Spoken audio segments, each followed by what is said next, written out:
Se você veio até aqui, observe que em Filipenses capítulo 2, versículo 4, nos diz que cada um cuide não somente dos seus interesses, mas também dos interesses dos outros.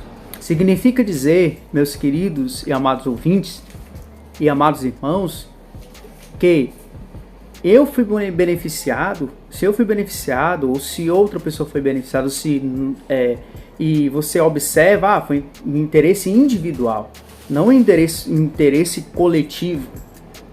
E quando uma pessoa ela faz o bem, e esse bem ele deixa de ser feito no decorrer do tempo, deixa de ser observado no decorrer do tempo, a pessoa continua sendo bom, continua fazendo bem? Não. Se a pessoa se desvirtuou no meio do caminho, e se essa pessoa se desvirtuou no meio do caminho, então nós devemos usar o critério, devemos usar a observância das coisas, devemos ser sábios e confrontar com a história, com o presente. O passado e o presente devem ser confrontados. O que a pessoa fez lá no passado, será que não vai fazer do mesmo jeito?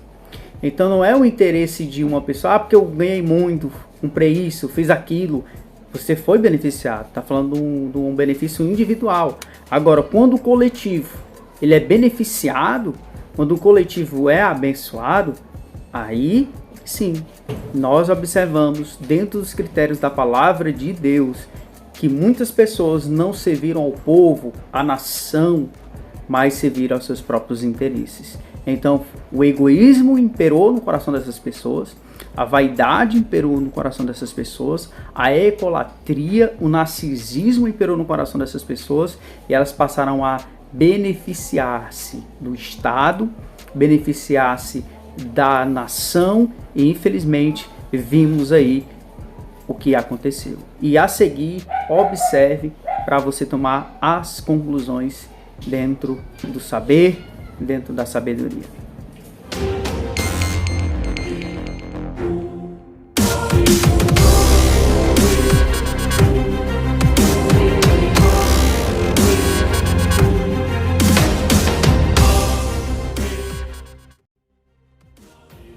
Isso mesmo que você ouviu, dentro do governo. Quando a primeira denúncia surge em 2016, Lula ele é investigado sobre a questão de um triplex. Que a OS, uma empresa, conseguiu, por meio de propina, adquirir esse triplex, e justamente foi descoberto nessa investigação que o nome do destinatário ia para o senhor Lula da Silva. Isso mesmo. 2016, e depois vai se parar o Instituto Lula, também é suspeito de algumas coisas. Aí em 2017 vem o caso Cid de Atibaia. Rapaz, Cid de Atibaia, não, isso aí é do meu amigo, não tenho nada a ver com isso, não tenho nada a ver com sítio, que nada e tudo. Ok. Aí você sabe quantas viagens o Lula fez para o Cid de Atibaia? 111 vezes. Você sabe quanto foi ver o Planalto pago para a segurança dele? Quase 200 mil reais.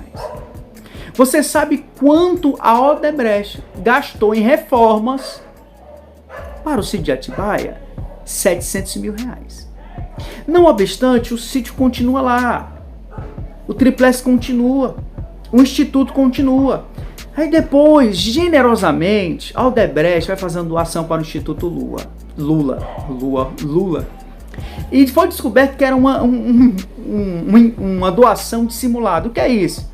Ó, vou dizer que é para o Instituto, mas vai ser para tu. Vai ser para tu e para os nossos companheiros aí, para a companheirada, né?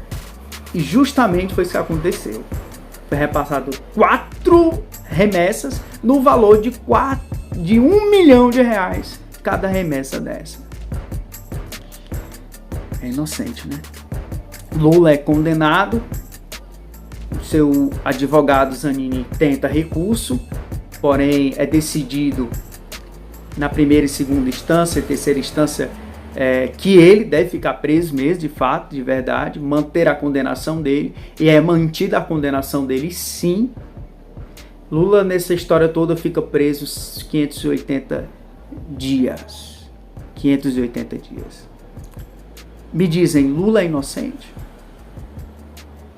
Um trabalhador, eu quando lia, por exemplo, livro de história, via lá a foto do Lula sorridente, eu digo, o brasileiro se identifica com ele, pelo jeito humilde, pelo jeito dele falar, pelo jeito dele se comunicar, muitas das vezes aquele jeito nordestino de ser. Nós brasileiros se identificamos com ele. Muitas pessoas votaram nele. A esperança, a paz, o amor, a harmonia. Só que quando nós vamos entrando, nós vamos ver que teve esses desvios, teve essa questão do sítio, teve essa questão do triplex, teve essa questão do instituto, e foi descoberto lá que ele estava participando de forma por lavagem de dinheiro e corrupção passiva. Ou seja, ele concordava, ele sabia, ele tinha ciência do que estava acontecendo. Mas muitas pessoas fecharam os olhos para isso. Mas não, Cristiano, você está fazendo um apontamento, julgamento e tal. Queridos, você sabe quanto já foi arrecadado para os cofres públicos por meio da Lava Jato? Se houve, se não houve, a linha do tempo nos mostra que a Lava Jato teve 79 fases. É uma coisa assim, eu não desacredito da justiça, eu não desacredito dos processos. Foi 79 fases, quase 200 denúncias, 44 ações penais, 249 prisões preventivas, 921 buscas e apreensões, 41 prisões temporárias, 981 pessoas são denunciadas, 278 acordos. Já nessas fases, nesses processos, nessas denúncias, nesses acordos, nessas prisões temporárias, já foi recuperado 25 bilhões de reais.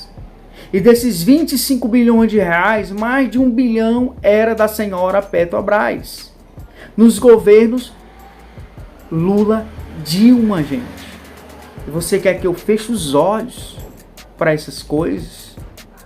Ah, porque o senhor tem ódio? É porque o senhor não enxerga que nesse período a gente comia mais, esse período o pobre tinha casa, o pobre tinha carro, o pobre tinha estudo? Eu digo, gente, o pobre nós fomos apenas usados como ferramenta de propaganda política.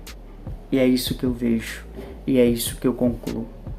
Então, aquela conta com o nome denominado amigo, na verdade, era para repassar de forma dissimulada aquele 4 milhões de reais para o Instituto Lula, sendo que a gente já sabe para quem é que ia. Houve sim, aquele triplex era sim dele, foi concluído isso e isso. Ah, e o sítio era também do cidadãozinho lá, 700 mil reais de reforma, 111 viagens para lá, quase 200 mil com segurança gasto via Planalto. Você quer que eu não acredite na justiça? Queridos, abramos os olhos, que venhamos criar entendimento, bom senso e ser conscientes do nosso voto nesse período que está se vindo aí, dia 2 de outubro. Mas só, Cristiano, que o STF disse que ele não é mais e tal, faquinha em tudo. Não, gente. Apenas para beneficiar o réu, que foi isso que aconteceu. Agora só pode ser condenado depois de se cansar.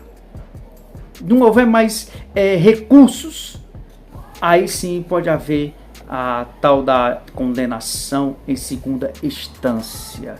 A isso alcançou muitas pessoas, o tal do erga omnes, né? Todas as instâncias para alcançar, isso beneficiou a várias pessoas, não só o Lula da Silva. Inclusive parece que já sabiam, né? O Humberto Costa, tem uma boa notícia para dar para vocês, dia seguinte vai ter uma boa notícia. E houve mesmo a soltura do Lula, né? Meu pai amado. Então, queridos, Lula, ele foi inocentado? Não, ele foi descondenado. E lembre de uma coisa, anulação é diferente de inocentar. Foi porque depois descobriu, Curitiba não é para julgar, o caso lá do Guarujá é para ser julgado pelo Distrito Federal, uma questão de CEP, né, de jurisdição e tal. Então, senhores, quero dizer para vocês, 2 de outubro, vote em pessoas que defendem valores Vote em pessoas que têm ideais em conformidade com o bem da nação e analise o passado de cada um. Analise. Só porque eu estou dizendo, não. Quem sou eu, né? Mas aqui foi algum levantamento de alguns fatos que gostaria de apresentar para vocês.